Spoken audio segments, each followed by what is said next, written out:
말씀을 상고하겠습니다. 지난 주일부터 이번 성회 준비 기도회까지 하나님의 전신갑주에 대해서 살펴보면서 하나님의 전신갑주를 다 갖추었다 할지라도 그 하나님의 전신갑주가 제대로 작동을 하려면 뭐가 필요하다 그랬어요? 뭐가 필요하다 그랬어요? 기도가 필요하다 그랬잖아요. 기도는 모든 부속품을 움직이는데 필요한 윤활유와 같다고도 말씀드렸지요. 그래서 모든 것을 다 갖추은 것 같아도 기도가 없으면 잘 안 된다는 것을 말씀드린 바 있습니다. 그런데 하나님의 전신갑주에 대해서 말씀을 드리면서 하나님의 전신갑주의 구체적인 것은 살펴보지를 않았는데 다른 데로 넘어가기 전에 구체적인 것을 살펴보고 넘어가는 것이 좋을 것 같아서 오늘 하나님의 전신갑주라는 제목으로 하나님의 전신갑주의 구체적인 것을 먼저 살펴보려고 합니다. 그것이 이제 14절부터입니다. 하나님의 전신갑주의 이제 구체적인 부분인데요. 14절부터 살펴보지 않은 것만 17절까지 우리 교독하겠습니다. 14절부터 17절까지 그런즉 서서 진리로 너희 허리띠를 띠고 의의 호심경을 붙이고 모든 것 위에 믿음의 방패를 가지고 이로써 능히 악한 자의 모든 불화살을 소멸하고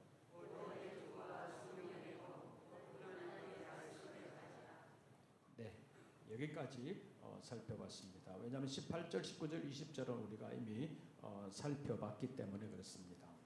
하나님의 전신갑주라고 그랬는데 전신갑주이기 때문에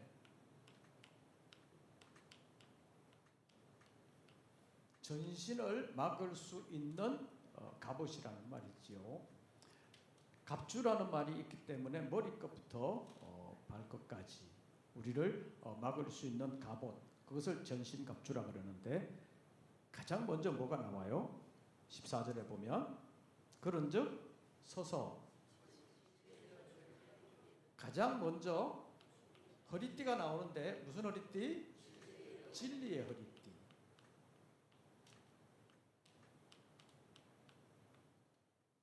여러분들 허리띠 매셨어요? 아들들이 옷을 입는데 양복을 입어도 허리띠를 안 매더라고요. 그래서 허리띠를 매라 그랬더니 하는 말이 뭐라 그런지 아세요? 허리띠를 매는 순간 40대가 됩니다. 허리띠를 매는 순간 40대가 된대요. 그래서 청년들은 안 맨대요.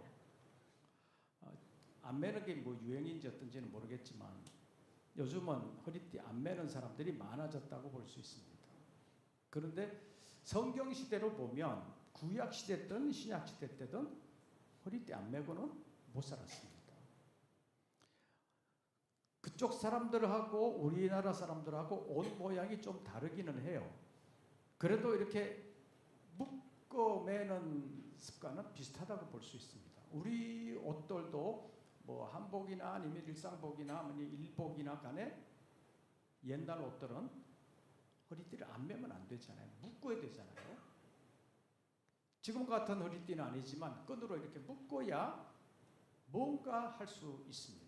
안 묶으면 일해요 못해요? 우리나라 옷 같으면 안 묶으면 그냥 흘러내려가가지고 아무 일도 못해요. 그쪽 사람들의 옷은 위에서부터 걸치는 옷이 많기 때문에 흘러내리지는 않는데 안 묶으면 이게 펄려고 해가지고 아무것도 못해요. 그러니까 뭐 운동을 해도 달리기를 해도 싸움을 해도 허리띠를 안 매면 할 수가 없는 거예요. 그래서 허리띠가 굉장히 중요한데 이 마귀와의 싸움에서 갑옷을 입는데도 가장 먼저 진리의 허리띠라고 말하고 있습니다. 진리로 단단히 동여 매야 마귀와의 싸움에서 승리할 수 있다는 것입니다. 그래서 허리띠를 동여 매기는 하는데 뭘로? 진리로 허리띠를 띄어야 마귀와의 싸움에서 이길 수 있다. 왜 그러냐? 마귀가 뭐예요?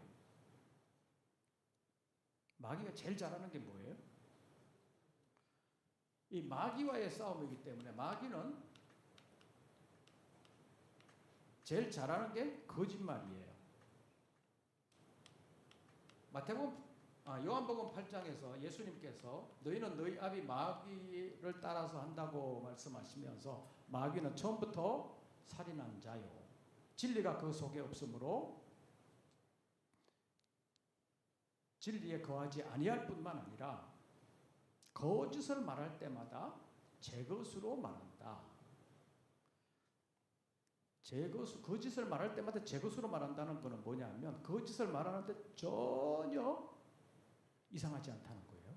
어색하지 않다는 거예요. 마귀는 거짓말장이요 거짓의 아비가 되었다. 이렇게 예수님께서 말씀하고 있습니다. 그러니까 거짓말하는 데는 가장 뛰어난 거짓말의 원조가 마귀라는 거예요. 그래서 이 마귀를 상대하려면 뭘로 허리띠를 매야 된다?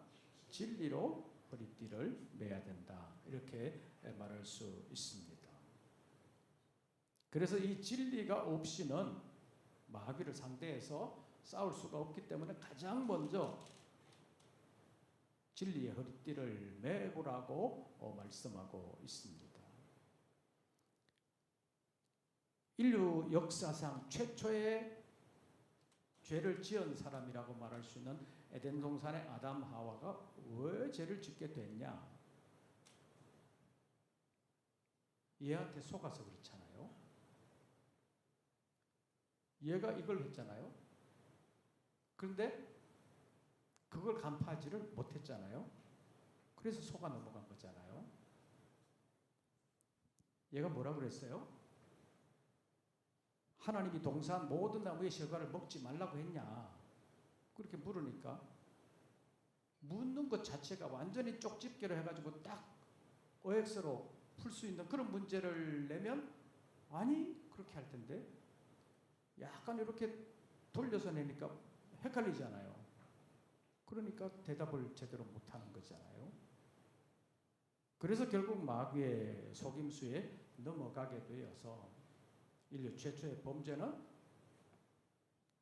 진리가 약해서 당했다. 이렇게 볼 수 있습니다. 진리가 약해서 당했다. 그런데 마귀는 그 에덴 동산의 아담 하와에게만 승리한 것이 아니라 그 이후에 많은 사람들에게도 이것 가지고 수많은 승리를 한 경험이 있잖아요. 그래서 그 싸움에도 노하우가 있다 그러잖아요. 마귀는 수많은 사람을 이겨왔기 때문에 어떻게 하면 저 사람을 쓰러뜨리고 어떻게 하면 저 사람과 저 사람을 띄워놓고 어떻게 하면 저 사람을 신앙에서 이렇게 내려앉게 하고 그런 거에 대해서는 완전 박사라고 말할 수 있습니다. 그래서 우리가 마귀와의 싸움에서 승리하기 위해서는 가장 먼저 챙겨야 될 게 뭐다? 진리다. 그래서 진리의 허리띠를 떼야 된다고 말씀하고 있습니다. 그런데 이 진리는 제대로 알고 제대로 무장하지 않으면 진리의 허리띠를 제대로 띄었다고 말할 수 없습니다. 여러분들이 허리띠를 띄는 사람들은 늘 기억하지만 허리띠 띈 것하고 안 띈 것하고 같아요? 달라요? 허리띠를 띄었다는 얘기는 좀 동요맸다는 거잖아요. 있는 것과 없는 것과 달라요. 그래서 우리가 성경을 알아도 이 진리의 말씀으로 제대로 알아야 마귀와의 싸움에서 승리할 수 있다는 것입니다. 그래서 진리로 무장하지 않으면 마귀와의 싸움에서 승리할 수 없는데 그 한참 지금은 조금 덜하긴 한데 그래도 신앙생활에서 우리 각자가 성경을 보면서 흔히 말하는 큐티라고 하는 거 있잖아요. 큐티라고 하는 것이 굉장히 유행했던 때가 있었습니다. 개별적으로 성경 볼 수 있는 기회가 많아지면서 큐티라는 것이 굉장히 유행했을 때가 있는데 그 큐티를 하면서 성경을 보고 자기 느낌, 또 자기 생활 이렇게 하는 거 있잖아요. 그렇게 하면서 이 말씀을 읽고 이렇게 해야 되겠다, 저래야 되겠다, 또는 이 말씀이 그건가? 그러면서 깨달음이 있기도 하는데 그 큐티를 할 때도 중요한 것이 있습니다. 진리를 벗어나면 안 된다는 것입니다. 자기의 느낌이 진리가 아니라 그 성경 말씀이 뭐라고 말씀하시는지, 그 성경에서 말씀하시는 그 진리의 테두리를 벗어나면 안 된다고 말할 수 있는데, 각자의 느낌은 다 다를 수 있잖아요. 같은 성경 구절을 봐도 어제와 오늘이 다를 수 있고 작년과 올해가 다를 수 있고 우리가 처한 상황에 따라서 다르게 느껴질 수 있습니다. 그 다르게 느껴지는 그것이 모든 것이 다 진리라고는 말할 수 없습니다. 그래서 진리를 올바르게 잘 분별해야 된다고도 볼 수 있습니다. 그래서 오전에도 잠깐 말씀드렸는데, 오전에 제목이 뭐였어요? 한나절이나 됐는데 기억나요? 듣든지 아니 듣든지. 그래서 전하는 사람은 듣든지 아니 듣든지 전해야 되고, 또 전하는 것을 듣는 사람은 어떻게 해야 된다고 그랬어요? 분별력을 가져야 된다 말씀드렸잖아요. 왜냐하면 정보의 홍수 시대가 돼가지고 너무 많은 사람들의 많은 얘기들이 지금 인터넷에 올라와 있습니다. 그래서 뭐 설교도 찾아보면 엄청나게 많이 올라와 있고 찾아볼 수도 있고 들을 수도 있고, 그래서 그들이 말하는 모든 것이 다 진리냐 아닐 수 있다는 사실을 우리가 알아야 된다는 것입니다. 꽤 유명하고 꽤 큰 교회라고 해도 그가 말하는 모든 것이 다 진리일 수는 없습니다. 그래서 우리가 분별을 잘 해야 되는데, 특히 뭐 어디 선교사라고 하는 사람들 가운데서 어제도 잠깐 누가 보내준 게 있어서 봤는데, 그 선교사라고 그러면서 굉장히 유명한, 그가 뭐 하는 집회도 있고 무슨 거기 훈련 프로그램도 있고 거기에 선교사들도 많이 이렇게 관여되어 있는데, 그가 주장한 것 가운데서 이단성이 있다. 그래서 합신이라고 불리는, 우리 대한예수교 장로회 가운데서도 합신측이라는 데가 있는데, 그 합신측 이대위에서 그와의 교류를 금지한다.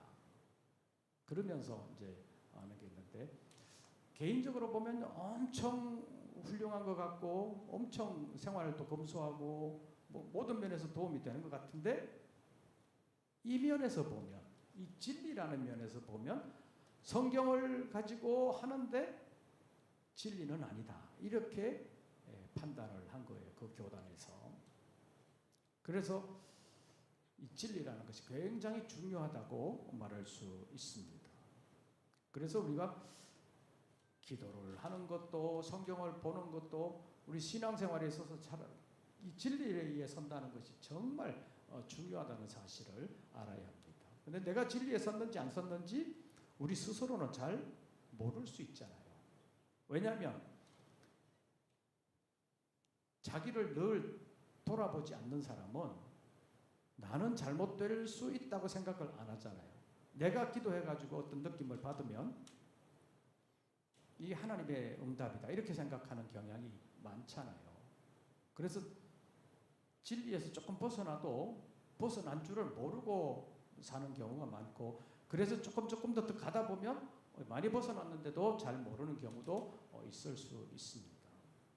그래서 현실적으로 보면 우리 노회가 전국 노회 가운데 가장 편안한 노회라고 볼 수 있는데, 이제 개별적으로 교회 안으로 들어가 보면 몇몇 문제되는 교회들이 있고 몇몇 문제되는 목사님들이 있었습니다. 그래서 그 문제가 내부적으로 해결이 안 되고 좀 커지면서 이제 노회에서 관여할 수밖에 없는 그런 상황이 되었을 때 이제 그 문제가 있었구나 하는 것을 알게 됐는데, 파고 들어가서 보니까 그 목사님이 기도하고 결정을 한다는 거예요. 모든 것을 다 기도하고 결정한다. 얼마나 좋아요, 기도하고 결정한다는데. 그런데 이제 뭐 당회나 재직회나 뭐 이런 거 하잖아요. 근데 그 목사님, 기도하고 응답받지 않은 사람 교회 와서 말도 하지 마십시오. 회의에서 기도하고 응답받지 않은 사람은 말도 꺼내지 말라는 거예요. 그렇게 해왔다는 거예요. 근데 정작 본인의 문제에서 여러 가지 문제들이 생겼습니다. 나름 기도하고 응답받았다고 말하잖아요. 그런데 이 잣대로 보니까 올바르지 않더라는 거예요. 자기는 몰라요.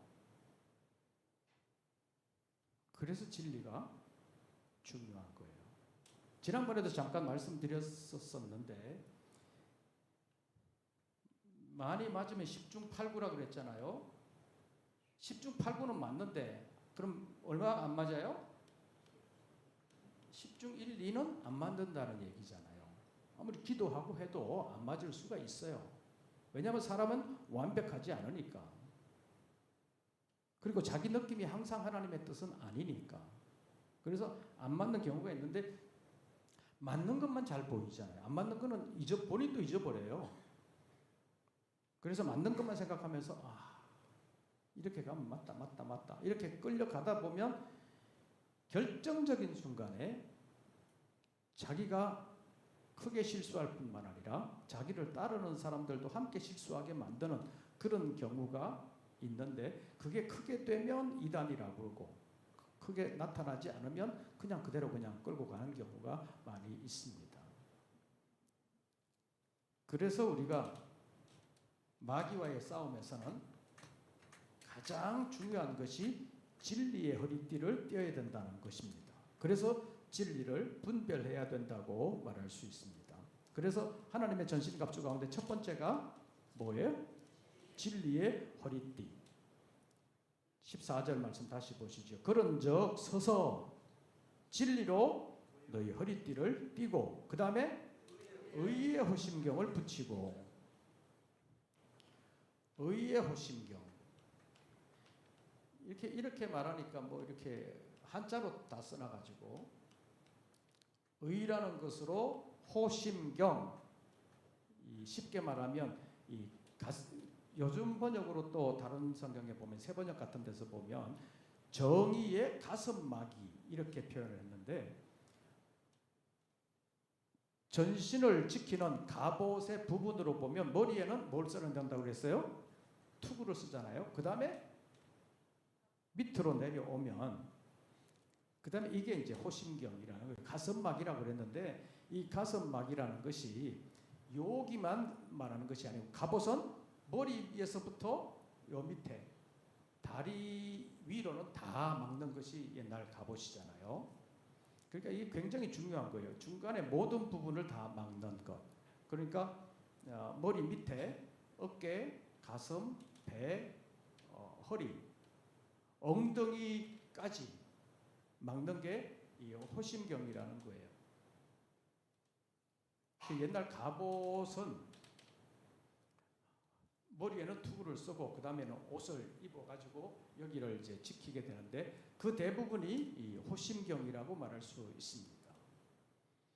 그런데 거기는 의라는 것이 있어야 된다는 것입니다. 의라는 것이 있어야 돼요.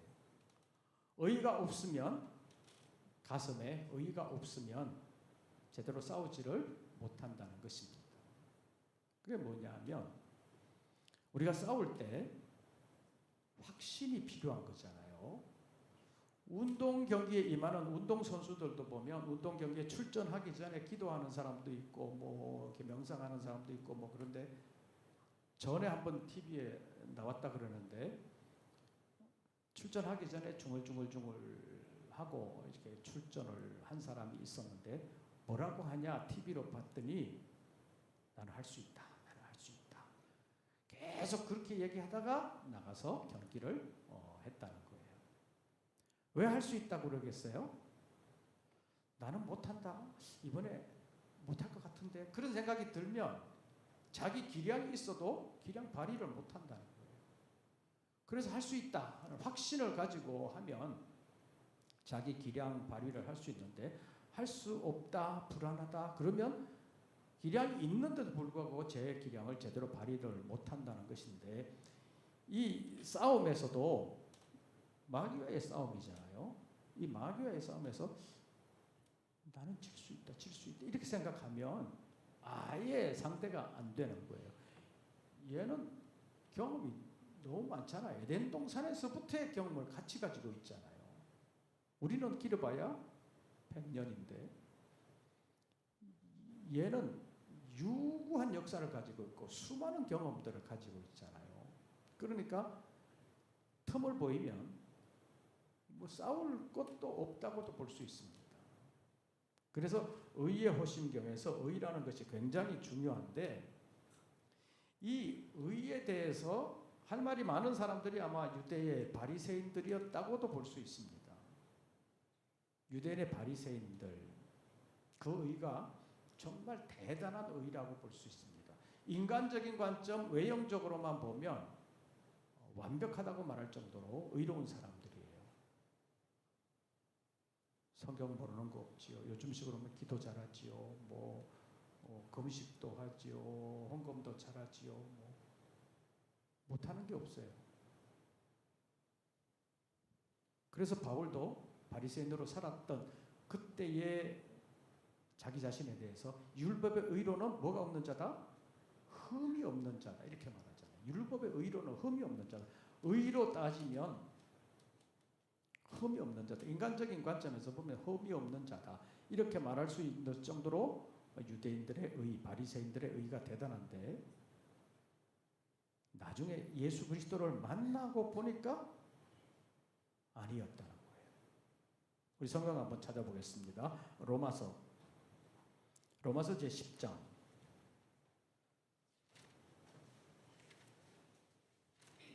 이런 사도 바울의 경험에서 우러나온 말이라고 볼 수 있는데요. 로마서 제 10장.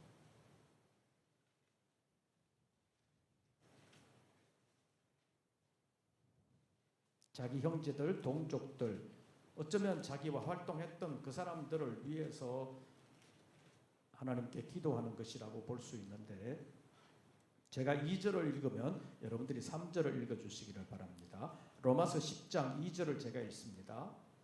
내가 증언하노니 그들이 하나님께 열심히 있으나 올바른 지식을 따른 것이 아니니라.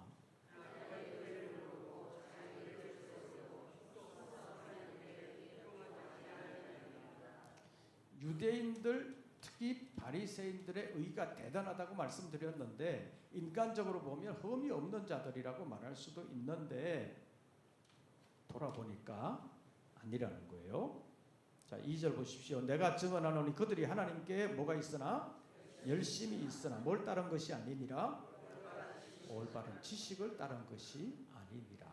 이 진리라고 하는 측면에서 보면 그 열심이 올바른 진리가 아니었다, 올바른 지식을 따른 것이 아니었다고 말하면서 3절에서 하나님의 뭘 모르고 의를 모르고 뭘 세우려고 자기 의를 세우려고 힘써 하나님의 의에 복종하지 아니하였느니라. 그래서 여기서 말하는 의라는 것에는 두 가지가 있는데, 누구의 의?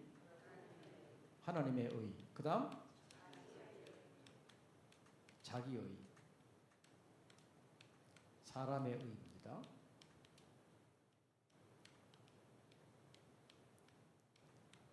이 관점에서 보면 바리새인들은 완벽했다는 얘기입니다. 어느 누구도 손가락질할 수가 없어요. 그래서 자기 스스로도 나만큼만 신앙생활하면 이에 더할 수는 없다라고 할 정도로 잘하는 사람들이 바리새인인데, 이 바리새인으로 살았을 때는 몰랐었는데 부활하신 예수 그리스도를 만나고 보니까 열심히 있는 것은 사실이었지만 올바른 지식을 따라서 한 것이 아니었구나 라는 사실을 발견을 했고, 또 그 의라는 것이 이 하나님의 의를 모르고 누구를 뭘 세우려고? 자기 의를 세우려고, 사람으로서의 자기 의를 세우려고 힘써 하나님의 의에 뭐하지 않았다? 복종하지 않았다고 바울이 말하고 있습니다. 그래서 어쩌면 부활하신 예수 그리스도를 만나기 전에 바울은 이 마귀와의 싸움에서 이겼다 졌다? 마귀와의 싸움에서 졌다. 자기 스스로는 자기 의에 꽉 사로잡혀가지고 나만큼 어려운 사람은 없다 이렇게 생각했지만 결과적으로 보니까 결국 마귀에게 조종당하고 있었다라는 사실을 알 수 있다는 얘기입니다. 그래서 우리가 신앙생활을 하면서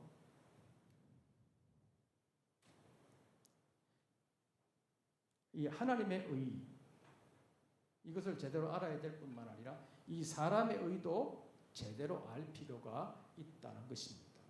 하나님의 의로 무장해야지 사람의 의로 무장한 것은 아무것도 아니다. 사람의 의로 완전히 무장을 했었었는데 바울이 유대인으로서 바리새인으로서 완전히 무장하고 있었었는데 부활하신 예수님을 만나고 보니까 이거 아니었네. 내가 잘못 살았구나 라는 사실을 알게 되었습니다. 하나님의 의를 그전에는 몰랐습니다.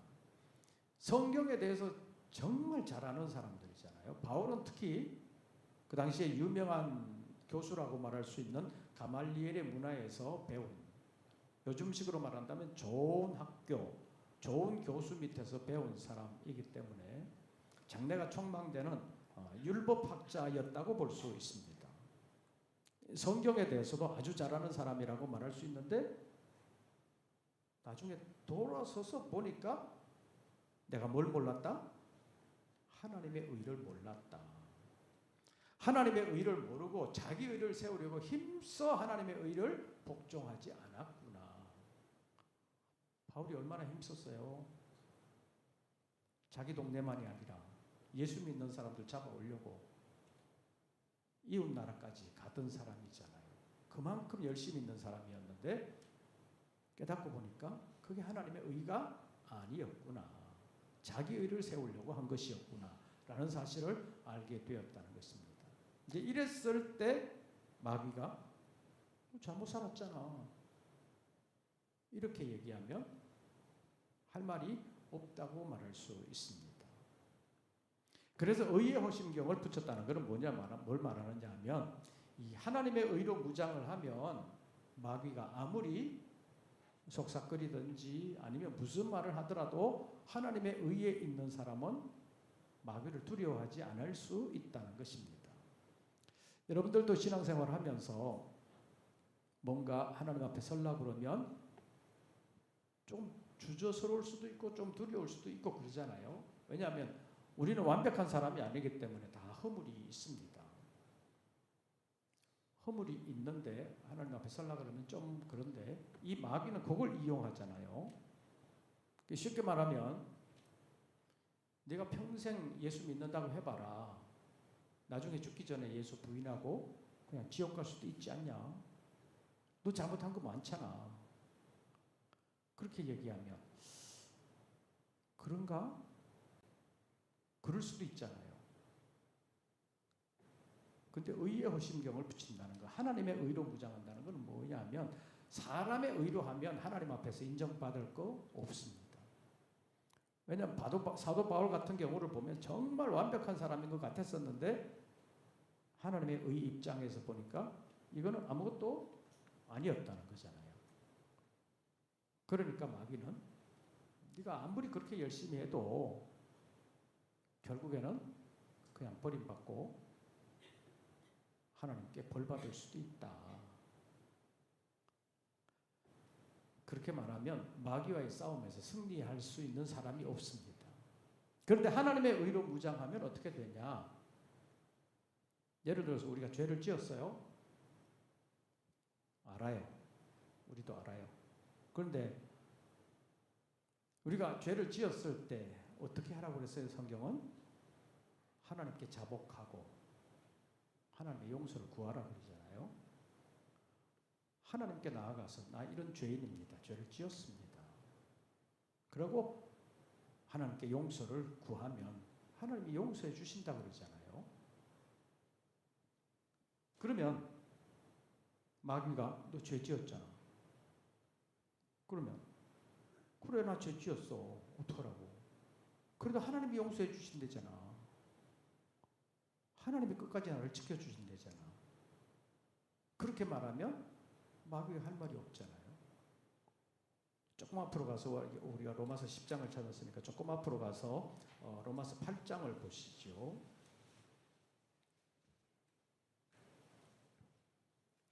로마서 제8장 33절 34절 로마서 제8장 33절과 34절 두 절 말씀 우리 다 같이 봉독합니다. 누가 능히 하나님께서 택하신 자들을 고발하리요 의롭다 하신 이는 하나님이시니 누가 정죄하리요 죽으실 뿐 아니라 다시 살아나신 이는 그리스도 예수시니 그는 하나님 우편에 계신 자요 우리를 위하여 간구하시는 자시니라. 우리나라 현실로 보면 정권이 바뀌면서 그 지난번 8.15 뭐 광복 특사 뭐 이래가지고 풀려나온 사람들도 있고 그런데 그런 사람들 가운데 이제 흔히 하는 얘기가 나는 정치 보복을 당했다. 그래서 특사로 풀어줬다. 뭐 그런 얘기들도 나오잖아요. 근데 그런 사람들의 대표적인 그 변명이 뭐예요? 나만 죄 지었냐? 왜 나만 특별히 그렇게 해가지고 잡아넣냐? 나 억울하다. 이게 정치 보복 아니냐? 정치 수사 아니냐? 그러는 거잖아요. 근데 신앙 안에서 보면 나만이 아니라 나는 죄를 지었다라는 것을 인정을 해야 되는데 왜 나만 그러냐? 그것이 이제 일반적인 사람들의 핑계라고 말할 수 있습니다. 그 사람들은 죄를 지었어도 자기 죄를 인정을 잘 안 해요.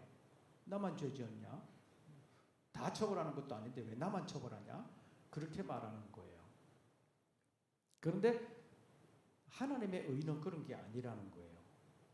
우리가 죄를 지었다 인정을 하고 하나님께 용서를 구하면 하나님이 우리를 용서해 주셨다. 그것을 확신을 할 수 있다는 것입니다. 그래서 33절에 보면 누가 능히 하나님께서 택하신 자들을 고발하리요. 하나님이 택하셨고 하나님이 용서해 주셨는데 누가 우리를 고발하냐. 그렇게 말하면서 의롭다 하시는 이는 누구시니? 하나님이시니. 하나님이 의롭다 하셨는데 네가 뭐라 그러니? 네가 왜 그러냐. 그렇게 말할 수 있다는 거예요. 이게 하나님이 주시는 의라는 거예요. 내가 본질적으로 의인이 아니지만 나는 죄를 지은 죄인이지만 하나님이 나의 죄를 용서해 주셨다. 그것을 위해서 예수 그리스도께서 십자가에서 달려 돌아가셨다. 자신의 몸을 제물로 드리는 제사를 하나님께 드리심으로 인해서 내 죄가 용서함을 받았다. 그러니까 의롭다 하신 이는 누구시니? 하나님이시니. 누가 나를 정죄하리요. 죄 지은 거 맞지만 하나님이 택하시고 하나님께서 의롭다고 해주셨는데 누가 나를 정죄하냐? 누가 나를 고발하냐? 이것이 바울의 생각이었다는 것입니다. 바울의 이 말을 보면 바리새인으로서 이때 자기 의를 굉장히 중요시하고 과시할 때는 나 죄인 아니다. 나는 죄 안 지었다. 나만큼 완벽한 사람 있으면 나와보라 그래.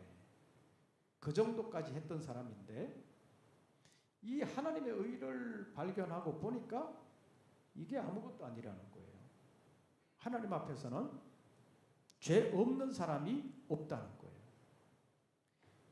하나님의 의를 몰랐을 때는 자기는 완벽한 의인이었는데 하나님의 의를 알고 보니까 완벽한 죄인이라는 거예요. 그래서 죄인 중에 괴수라고 그러잖아요. 그리고 사도 중에서도 가장 끝에 있는 자가 자신이다. 바울은 그렇게 말하고 있는 것을 봅니다. 어떻게 보면 모든 성도 중에도 지극히 작은 자라고 자기를 표현할 만큼 낮아졌다고 볼 수 있습니다. 바리새인으로 살 때는 하나님의 의를 몰랐을 때는 그랬는데 하나님의 의를 알고 보니까 사람의 의 내세울 거 하나도 없더라. 그러나 하나님 앞에서 보면 하나님이 나를 뭐라고 해주셨다? 의롭다고 해주셨다.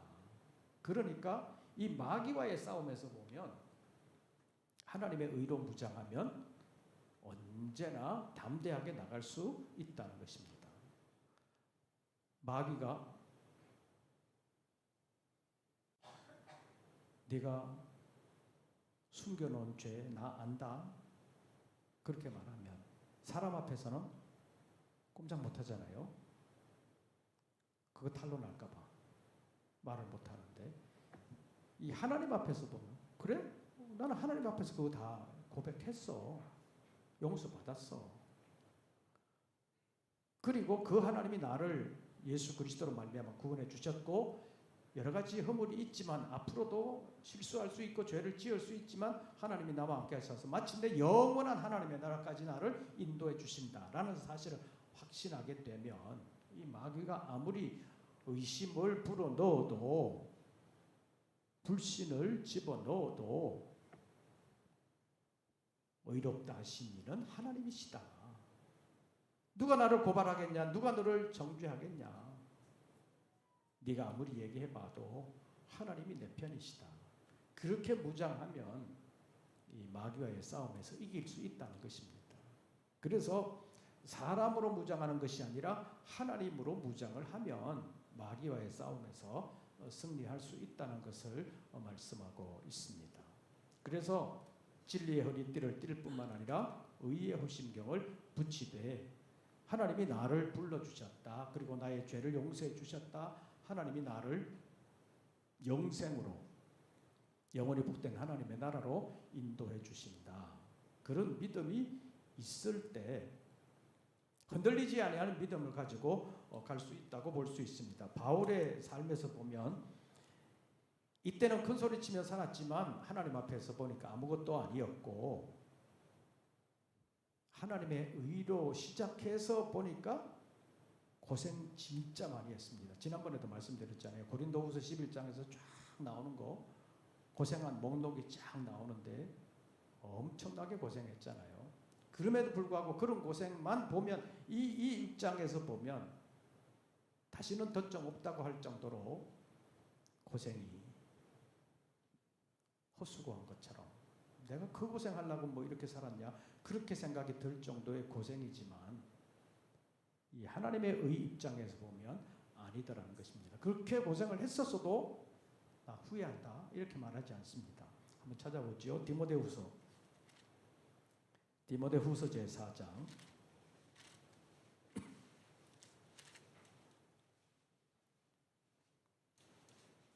디모데후서 제4장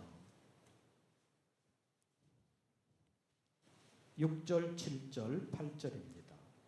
디모데후서 제4장 6절, 7절, 8절. 제가 가진 성경으로는 신약성경 345쪽 디모데후서 4장 6절, 7절, 8절 석절 말씀 우리 다 같이 봉독합니다. 전제와 같이 내가 벌써 부어지고 나의 떠날 시각이 가까웠도다. 나는 선한 싸움을 싸우고 나의 달려갈 길을 마치고 믿음을 지켰으니 이제 후로는 나를 위하여 의의 면류관이 예비되었으므로 주 곧 의로우신 재판장이 그날에 내게 주실 것이며 내게만 아니라 주의 나타나심을 사모하는 모든 자에게도니라. 고생하면서 사명의 길을 달려왔는데 그 고생한 것만 생각하면 헛살한 것처럼 그렇게 생각이 들 수도 있는데도 불구하고 바울은 헛살았다 이렇게 생각 안 하잖아요. 내가 선한 싸움을 싸우고 나의 달려갈 길을 마치고 뭘 지켰다? 믿음을 지켰다. 이렇게 살았으니까 앞으로 하나님이 나를 위하여 어떻게 해주신다? 의로우신 재판장이 나를 위하여 의의 면류관을 예비해 두셨다. 때가 되면 나는 의의 면류관을 받는다. 그러니까 지금까지 고생한 거 헛수고 아니라는 거예요. 확신이 있잖아요. 때가 되면 내가 죽어도 하나님이 의의 면류관을 내게 주신다. 그래서 아까 처음에 6절을 볼 때 전제와 같이 내가 벌써 부어지고 나의 떠날 시각이 가까웠도다 이렇게 말하는데 떠난다는 것이 이제 나는 곧 죽을 날이 가까이 왔다 그 말이잖아요. 죽을 날이 가까이 왔지만 여기서는 죽지만 내가 선한 싸움을 싸우고 나의 달려갈 길을 마치고 믿음을 지켰기 때문에 주님이 나를 위하여 의의 면류관을 주신다. 그런데 나만 주시는 것이 아니라 주의 나타나심을 사모하는 모든 자에게도 주신다. 이런 확신이 있기 때문에 고생 많이 한 거 헛고생한 거 아니다 라는 것을 알고 담대하게 후배들에게 이렇게 말할 수 있잖아요. 그러니까 열심히 살아라. 얘가 틈탈 틈이 없는 거예요. 죽을 때까지도 그러니까. 고생 많이 했어도 이 마귀가 야, 너 고생하는데 뭐 굳이 뭐 하나님 그렇게 열심히 믿을 필요가 있냐? 수고할 필요가 있냐? 그럴 수 있는데 바울은 아니잖아요. 이게 있는 거예요. 가슴에 확신이 있는 거예요. 의의 허심경이 있는 거예요. 그래서 마귀와의 싸움에서는 이런 확신이 필요하다는 거예요. 우리는 허물이 있고 죄인이라는 거 인정한다. 그러나 하나님이 나를 이렇게 지켜주신다. 인간의 의로 보면 아무것도 아니지만 하나님의 의로 보면 하나님이 나를 의롭다 하셨다. 그러니까 나는 하나님의 나라를 유업으로 얻는다. 또 더 열심히 하면 하나님께서 내게 상을 주신다. 라는 것을 확신을 가지고 말할 수 있기 때문에 마귀와의 싸움에서 승리할 수 있다는 것입니다. 그래서 오늘 여기까지 해야 될 것 같은데 마귀와의 싸움에서 제일 중요한 것 첫째는 무슨 허리띠? 진리의 허리띠. 그 다음에는 의의 허심경. 주님의 의로 하나님의 의로 무장을 하면 우리가 이 시대 가운데 어떤 어려움을 만나도 내가 지금 죽어도 하나님의 의의 관점에서 보면 하나님이 나를 받아주시고 나를 위하여 주님의 나라를 예비해 두셨다라는 사실을 알기에 두려워하지 아니하고 주님 떠나지 아니하고 주님께 자신을 완전히 더 맡길 수 있다는 것입니다. 그래서 여러 가지로 험난한 이 시대에 혼란스러운 것이 많지만 이것저것 보면서 혼란을 겪는 것이 아니라 이런 믿음을 가지고 마귀와의 싸움에서 끝까지 승리하면서 사명을 끝까지 감당하는 우리 모든 권속들 되시기를 주의 이름으로 축원합니다. 찬송 부르시고 기도하겠습니다. 찬송가 350